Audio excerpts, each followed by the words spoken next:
He says, what is the likely strategic objective of Russia in invading Ukraine? Possible reasons for stalemate, probable outcome, and lessons learned. Right? So, fine. These are the standard things. I think we need to go a little beyond and see where this whole story is going. What's your take on it initially? Let's have your opening views and then we'll go forward. So we've kind of discussed this about, I think, about a not a year, but I think 3 months Long ago. back, yeah. And what I look at it is that, of course, there are both sides who've got existential crisis in their hand. At the end of it, Russia calls it a crisis with regards its own security. Ukraine, of course, is the one getting beaten down. So there's a bit of a challenge there as well. But main issue that has come about, so is this is not a localized war. This war is actually expanded into domains which have opened up reality for a lot of People. nations, especially like India. Yeah. We have a whole sort of different sort of an approach to this war which has happened. It's a military conflict, yes. Military conflict. A lot of people say it's a grinding war as far as the military is concerned, but it's also a war on words, war on media, war on the narratives, and that's something that, as a biggest lesson that I've taken from this. Sir. Yeah. Right. I go with you completely. Uh, 1 year and going, and we have entered the second year with no end in sight. Each side reinforcing the fact that they want victory, others jumping in, and there's a military stalemate, right? Nothing much is moved on the battlefield. One village here and there, and nothing decisive, right? All attempts at decisiveness by either side have fallen flat. So there are a lot of military lessons, there are a lot of geopolitical lessons, and a lot of misery all around. Let me be very honest with you.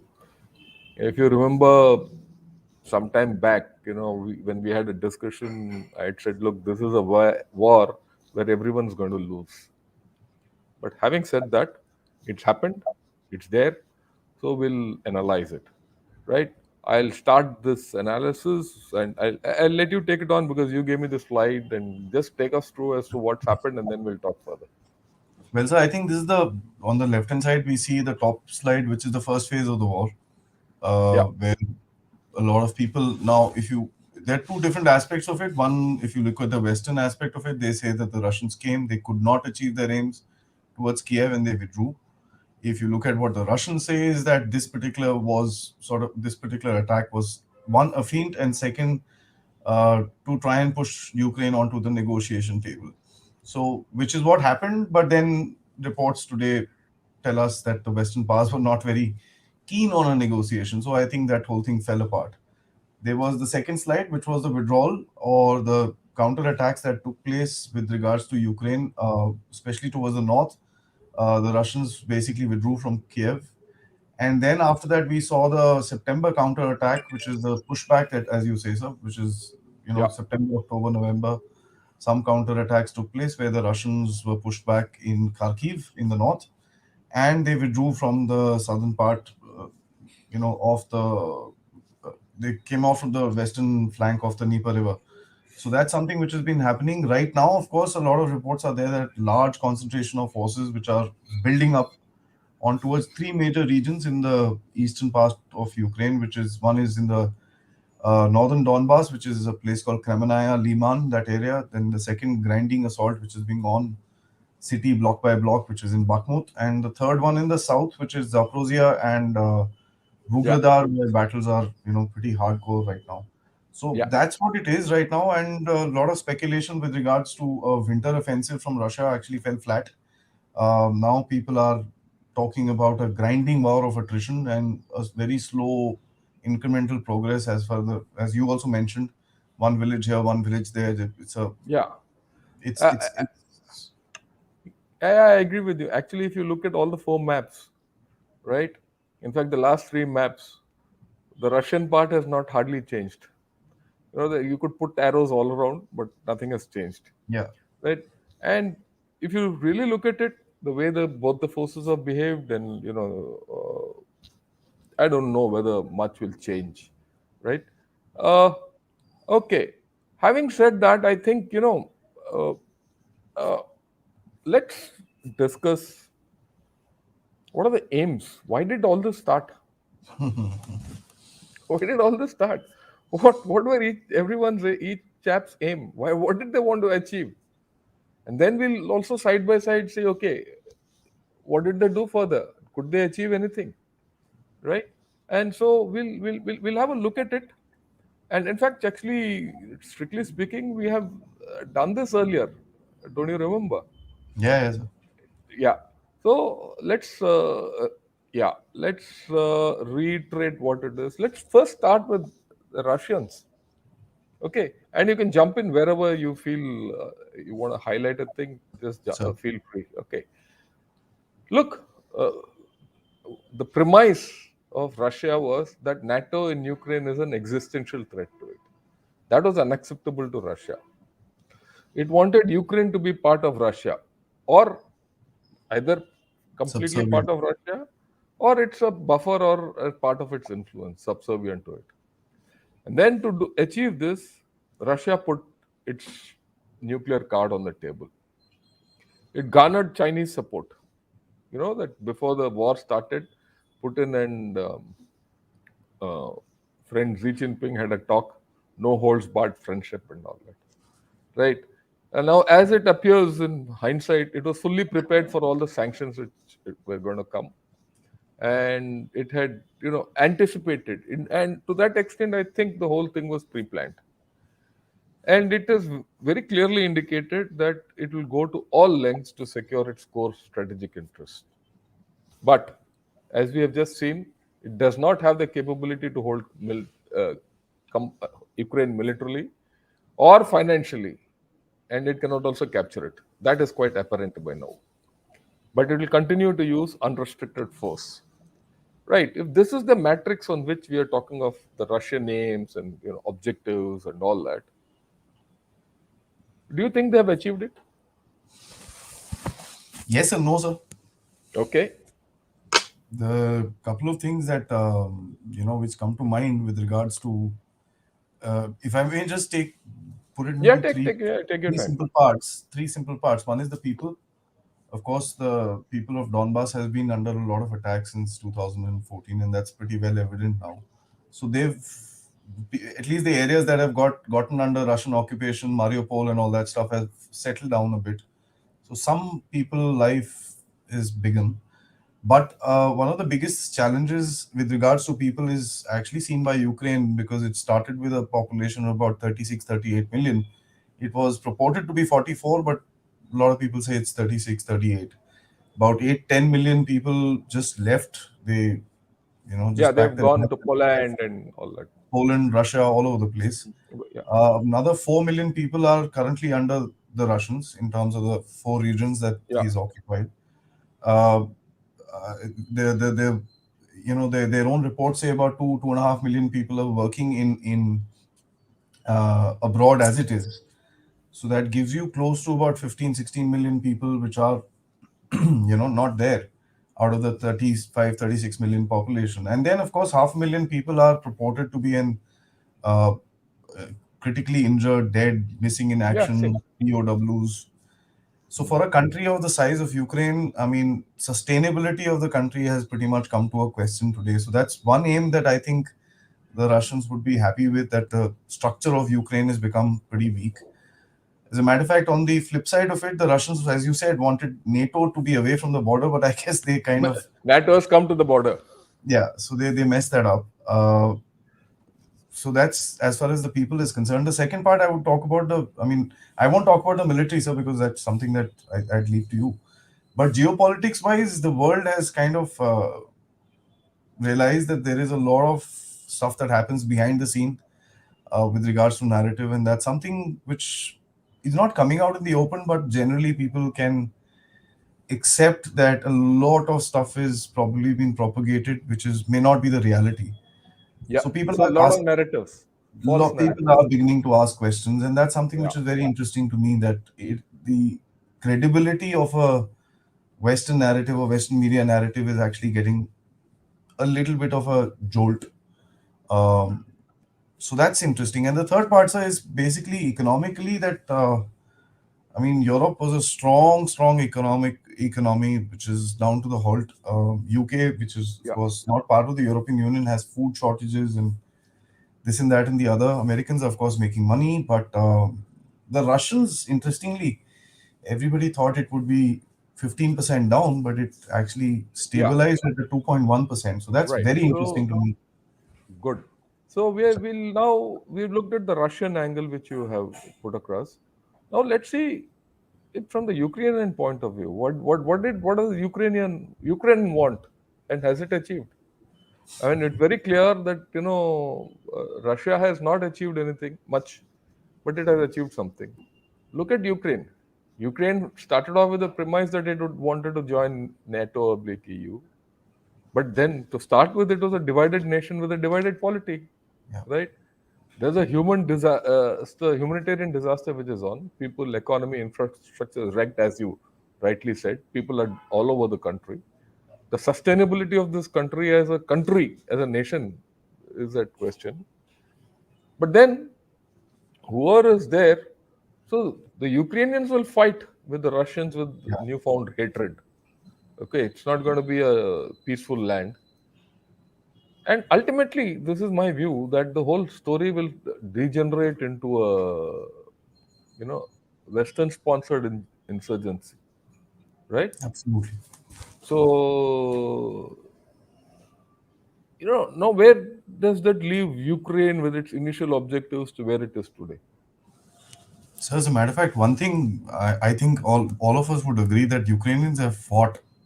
They have fought tooth to Yeah, nail. I mean, they're losing in certain cases 500 men a day, but there is just no respite. They're good fighters. There's just no question about it, and that's something again they are going to fight. So we've seen these backstabbing attacks, if you look at it from the Russian perspective, or insurgent attacks, if you look at it from the Ukrainian perspective, happening. You've had the that bridge blowing up. You've had these air yeah, bases in Russia they getting fought hit. well. There's no doubt that They've, they've, Ukraine has they've fought well. whatever they had, they've done well. Having Look, said that, sir, yeah, but I'm not looking at it militarily at this point of time. as a I'm nation, look as a nation. that's So actually where I'm coming to. So the right wing, hardcore right wing structure within Ukraine is getting very strengthened up, yeah, and with the kind of weapons which are actually there, I mean, the last thing that I would say is Ukrainistan is what comes to my mind. so that means you're going to see a militarized Ukraine, which is going to be, right. It then in that case, what are you going to say? Yeah, sorry. The last point of degenerating into a Western-sponsored insurgency is on the cards, whichever way it goes, It can right? flip back also, sir, because Yeah, I everywhere understand. the Russians have thrown, the Americans have thrown arms, they've gone back to fight them after that. So, Right. I see your point. So there is a problem. No, big there's problem. going to be a problem, and Ukraine, the way it has militarized itself, with the kind of militarization which has happened in the Donbass and the Donetsk areas also. So you're going to find this problem continuing. A militarized society, fragmented society. So it's not able to join EU or NATO, right? That also aim is not achieved. So it's a loser. In any case, everyone knows that the Ukrainians are going to be the final losers. Now let's look at USA, NATO, EU. What are their objectives? What was it? Again, in hindsight, we realize that defeating Russia or bleeding it by proxy was the US aim, and we had discussed this. Yes, sir. Okay, and it's part of the larger global struggle which USA wants to, especially after the defeat in Afghanistan, it had to Afghanistan. redeem itself. This is also a signal to China. We have discussed this, that you catch Russia and then China will automatically fall in place, right? Or you deal with Russia now and we deal with China later and signal to China, and it put strain on that relationship between China and Russia, which was developing. May I add something that you had Yeah, mentioned yeah, in my show, where I think, yeah. I don't know if it's there in the top of your mind. I've termed it pretty well. I am giving you all the credit for actually teaching me this. It's a doorstep war policy. Yeah, So there are three power centers today. India is, of course, emerging power center, and we'll talk about that. But two power centers, Russia and China, which is against the West. So you've got a war on their doorstep. Yeah, you take the war to their doorstep, and and ensure that they don't get together to fight you separately, right? You separate them, right? Okay. And then, of course, incorporation of Ukraine into NATO and EU, it was some kind of a vague aim which was stated, or objective, which I don't think is now coming through. But it will continue to support Ukraine with arms, training, finances, and sanctions. It has happened. Hmm. It will continue to support a pro-Western Zelensky or anyone who comes after that, right? But it will not deploy troops in Ukraine. It will not escalate the nuclear situation, because it's very clear that it doesn't want to get into a nuclear fight, or this thing. And we are now very clear that the West will fight this battle till the last Ukrainian. So when you see it in this context, has the West achieved its aims and objectives? By pushing Russia, yes, sir. There's no Yes. question about it. So what you're trying to say is that whether it's Russia, Ukraine, or the West, they've all achieved their aims partially, but all have not achieved many of their aims. Many of their aims. The matter of Okay. fact, one thing big that they've achieved is actually pushing the NATO, as we discussed, right to the Russian border, and that's interesting. Yeah. So they look, what Russia wanted to avoid has happened. Okay. What NATO wanted has happened, but both have not been able to come to, you know. And of course, there is one thing which you mentioned about the economy, Russian economy, and all that. I think the NATO and the EU vastly underestimated the Russian power of taking on attrition and getting back, because this is the characteristic of Russia. Russia Whether you call it in its actions or in its defense against Napoleon or Hitler, or or all these guys. yeah, all later, Russia has a historic capability of taking on punishment and giving it back. It Yes, is sir. prepared to fight a war of attrition. Right now, this is a new thing, paradigm for NATO and USA. How far will it go is a million-dollar question. Okay, till now, as far as the Ukrainian war was concerned, the talk was all about NATO, USA, Russia, Ukraine. But I think there's a fourth player in it. There's always a fourth player, sir. There's always a fourth player, China. Right?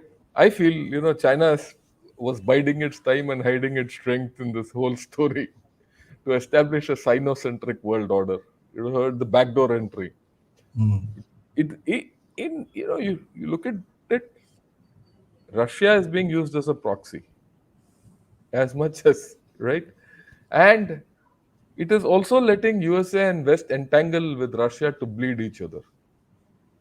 If you see the history, it why did USA decline?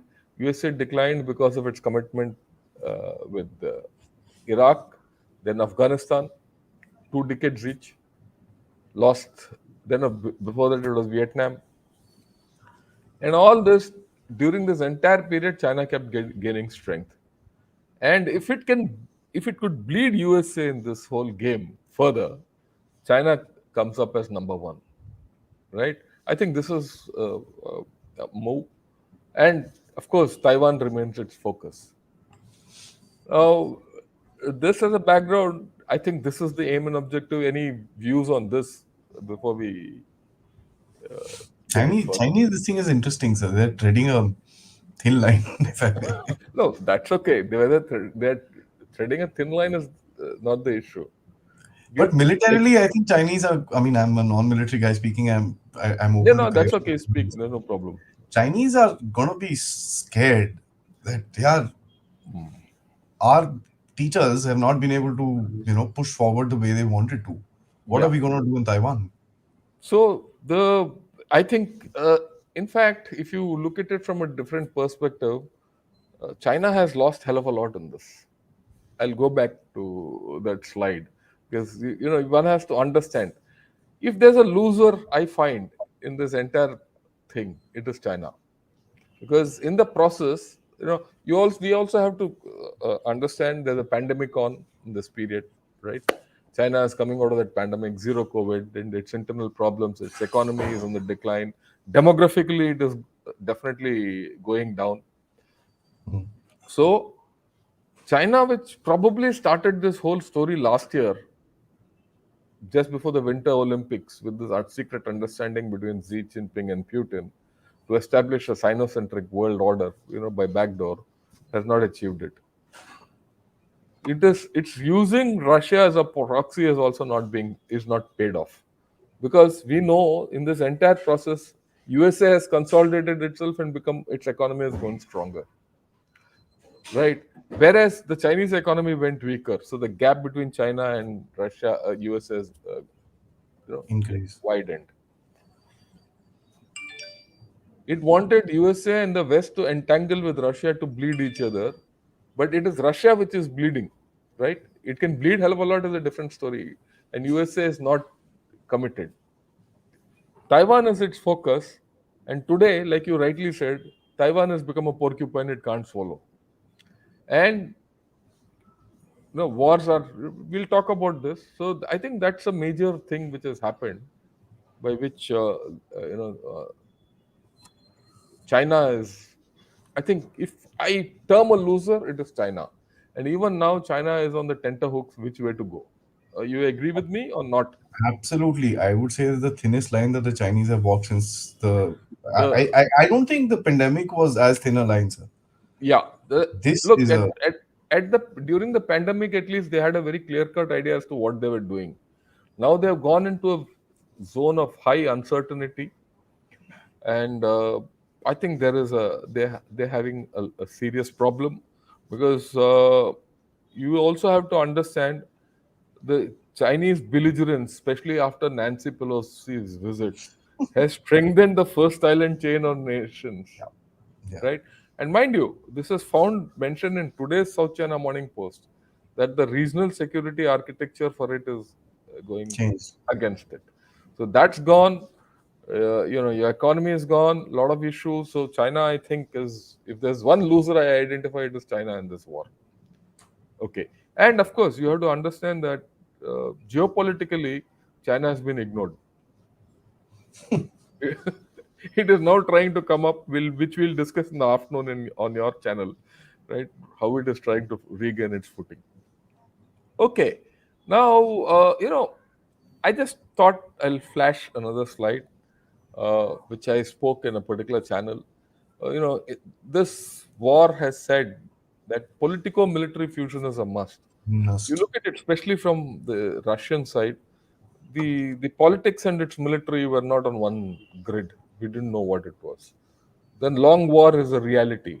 The earlier Absolutely. notion, like you rightly said, China, and is if China expects that it's going to be a short war with Taiwan, they're mistaken, right? And nuclear war is a possibility, is something which is important, which has come up, and that is going to have a long-standing effect, especially in the Chinese, Japanese, South Korean, Russian context, Hmm. around that area, with China and South Korea also saying that we want to go nuclear. These are the consequences of this war which has happened, Yeah. right?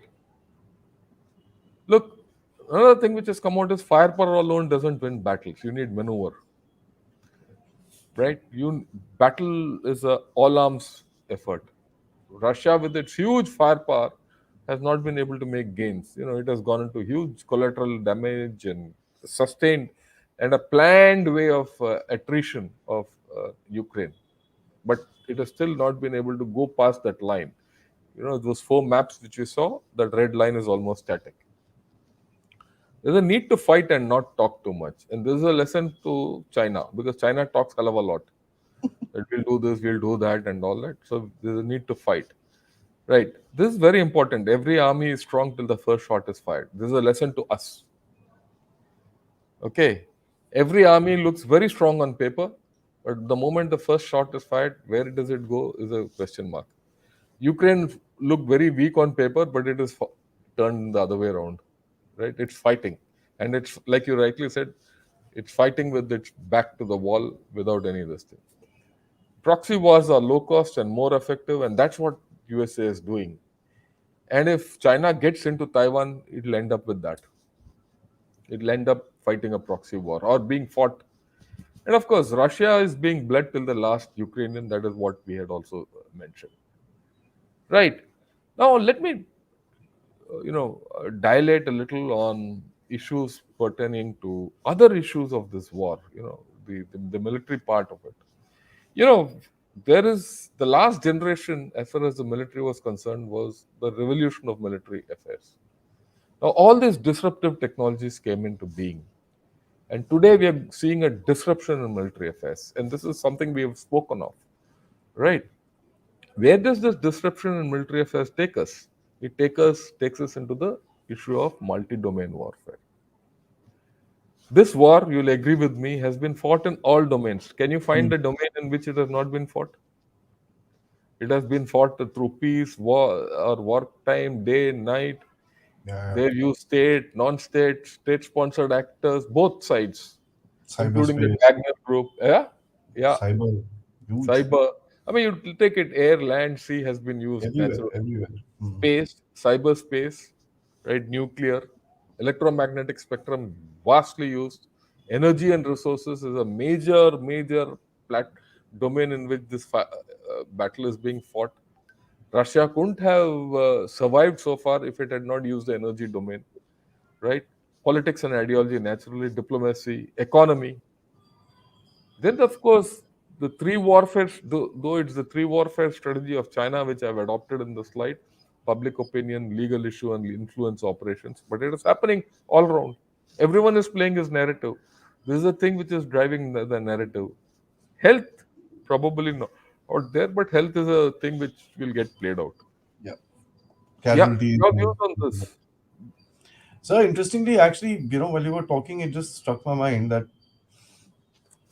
actually this war has actually crossed into certain domains which normally wars don't.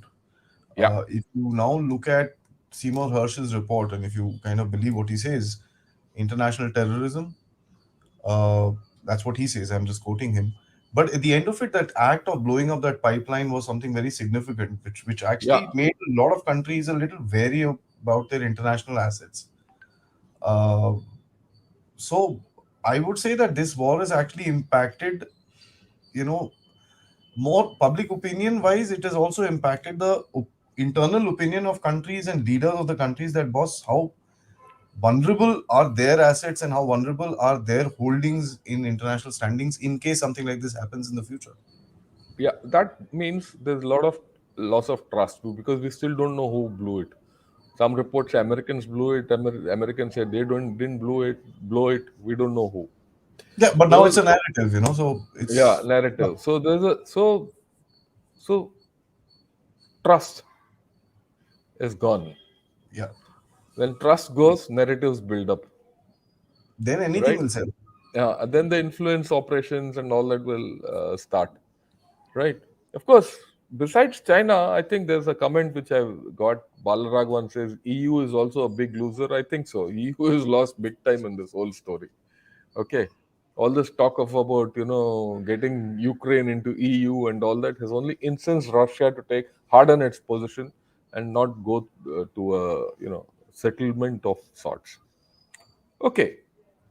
Now, having seen this, if you convert these domains into tactical, operational, and strategic spectrums, you see that in the tactical spectrum, the Ukrainian war, air, land, and sea, of course, a lot of issues on the legal front have been fought on the tactical spectrum. The tactical sphere. Cyber has been an adjunct to the normal conventional operations. At the operational level, you see space, nuclear, spectrum. When I say spectrum, the electromagnetic spectrum as a whole, energy, and the public opinion have been used. Of course, at the strategic level, the larger politics, diplomacy, economy, health, and influence have been used in this war.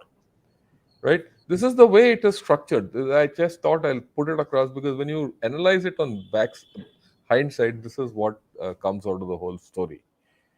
Okay, What are the consequences of this war? This is what Chat GPT says.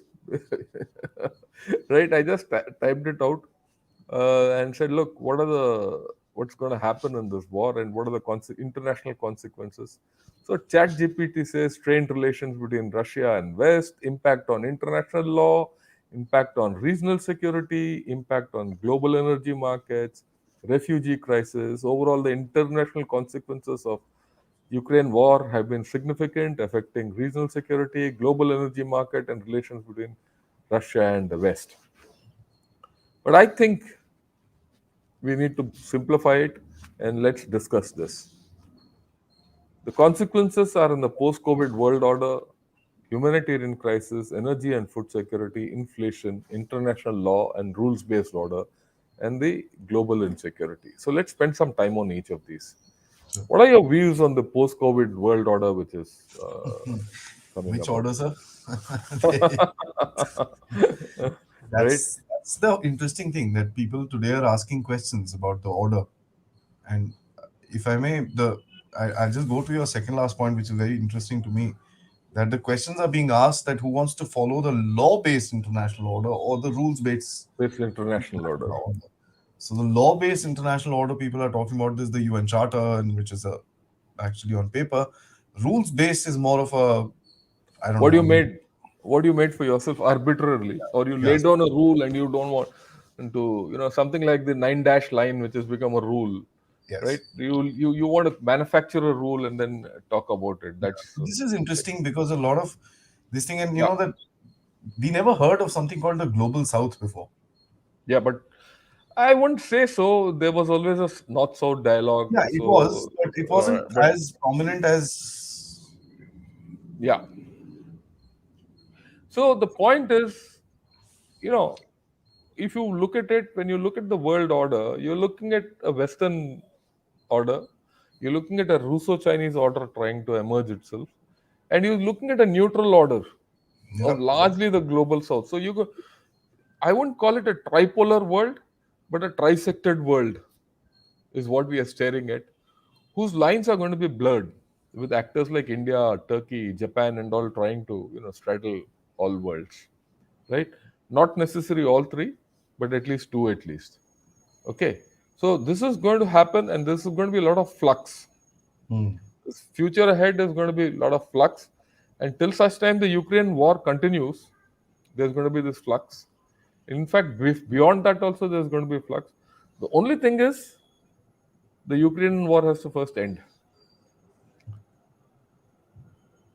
These are the current day consequences.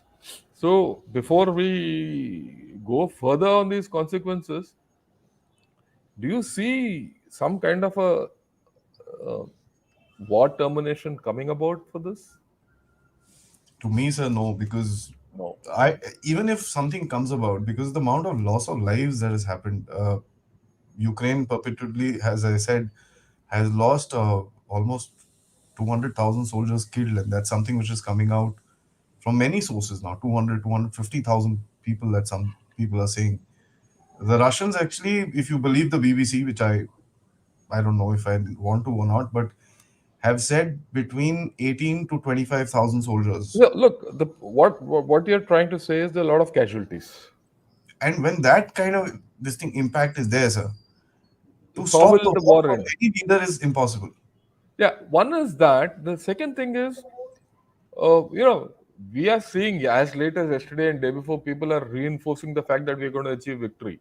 If each feels that he's going to achieve victory, how will the war end? So There's there's no no war common termination. place. Yeah, There's there's no no common place. common place. In the first 3 4 months of the war, there were some talks how to, right? There was some sight that it will come to some termination, but that's not there today. That's the whole thing, sir. That the Western, I mean, this is where I blame the West for largely because you had Angela Merkel, you had Francois Hollande, and you had a lot of these people coming out and actually saying, "Oh no, Minsk was just to buy some time." And when that happens, everybody's like, "Okay, wait," and that's what creates further impetus to the war, and that's why I find that it's not an even playing Look, field for that yeah, matter. it's no more. Not only that, when you want to give more weapons to Ukraine to continue with the war, how will the war end? Right? And Russia is also trying to say, I'm going to do this, I'm going to do that. And it wants to continue with its, bombing campaign. I will call it a bombing campaign as good as the Allied bombing of Germany in the World War, right? More Or precise, but yeah, yeah, okay. So if that is the equation which is going on, right, conflict termination is not there. not If happening. conflict termination is not there, then you're getting back to these consequences. You're going to have a post-COVID world order which is hazy, trisected, and unstable and in a flux. The humanitarian crisis won't disappear, right? It's going to be there for long. And this humanitarian crisis might not disappear with the end of the war. It might go beyond that because people have to relocate, people will have hatreds towards each other, especially in Ukraine, and otherwise also. Energy and food security. I think we are in for a rough ride. Already, Boy, lot of people are having problems. The global south, as it is called, is having severe problems. It's okay. We in India have sidestepped it because we have food surplus. While we are energy deficient, we have capacities which help us get over that. Your refining capacity helps you get over this issue. I mean, I like to spend a minute on this business of energy thing hmm. because a lot of people have said that India has, benefited by this whole crisis, and that energy it gets cheap and it has funded the war and all that.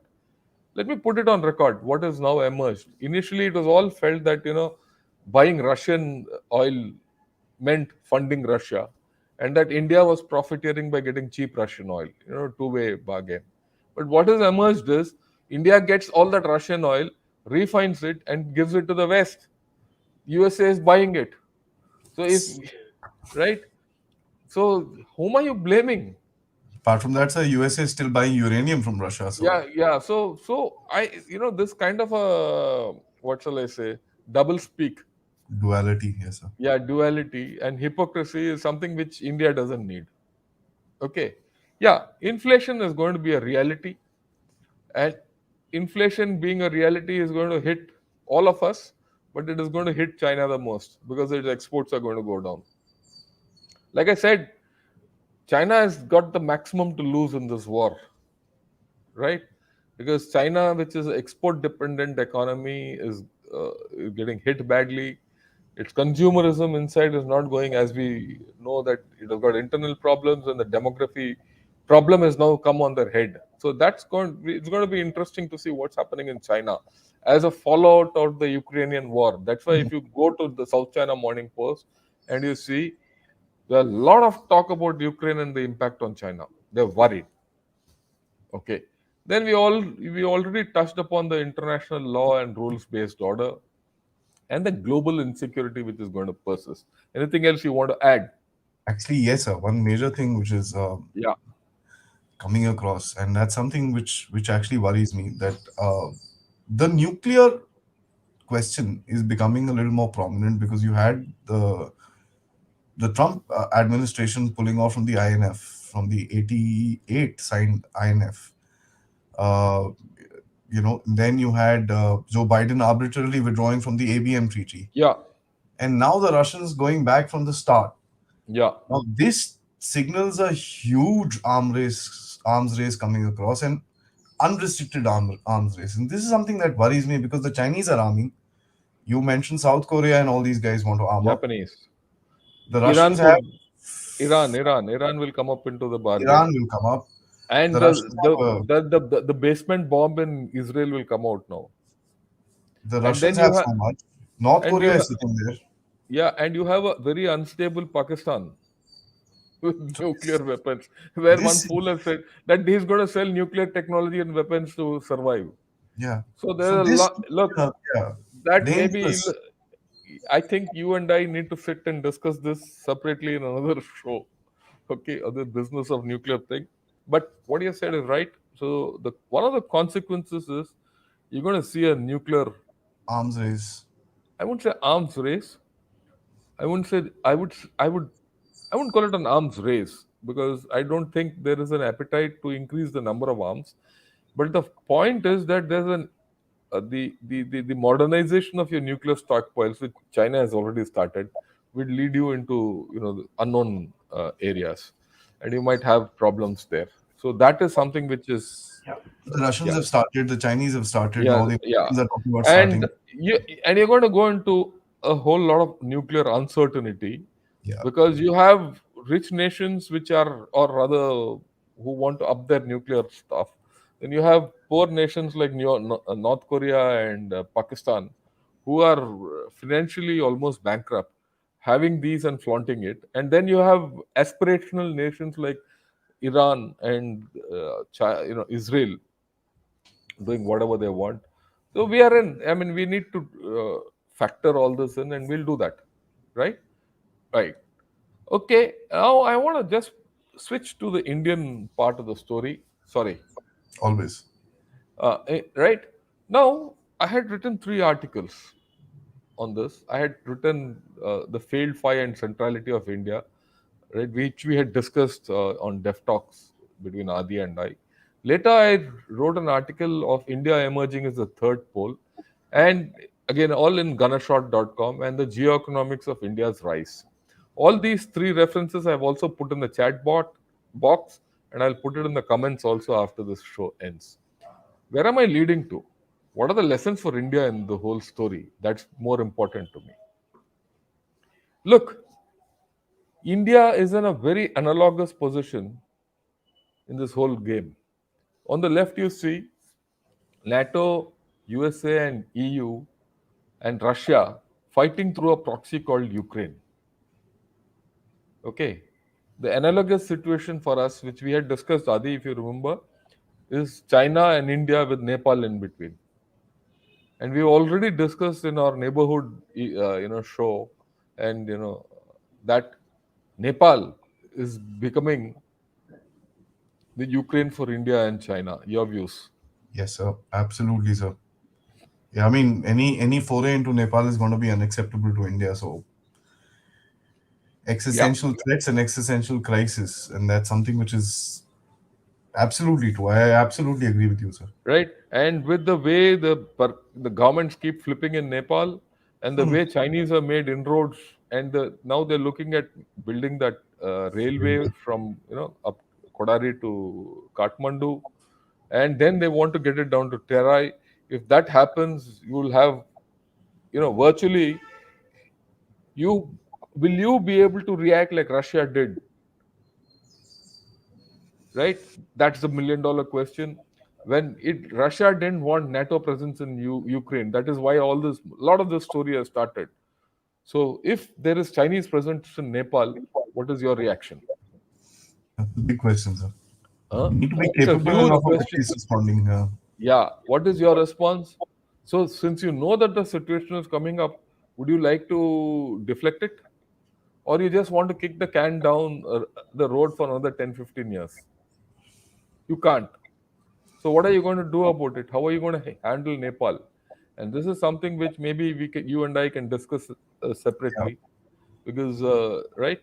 So very important, and this is something which is very pertinent to the whole story. indeed, yes, sir. Yeah. The next point is, what are the lessons from Ukraine for us? And these are not exactly military lessons. These are lessons otherwise, which we need. The value of Atmanirbharta. It gives you strategic independence, right? There's a realization that future battles will be fought on our own. If you don't do that, you will be like Ukraine.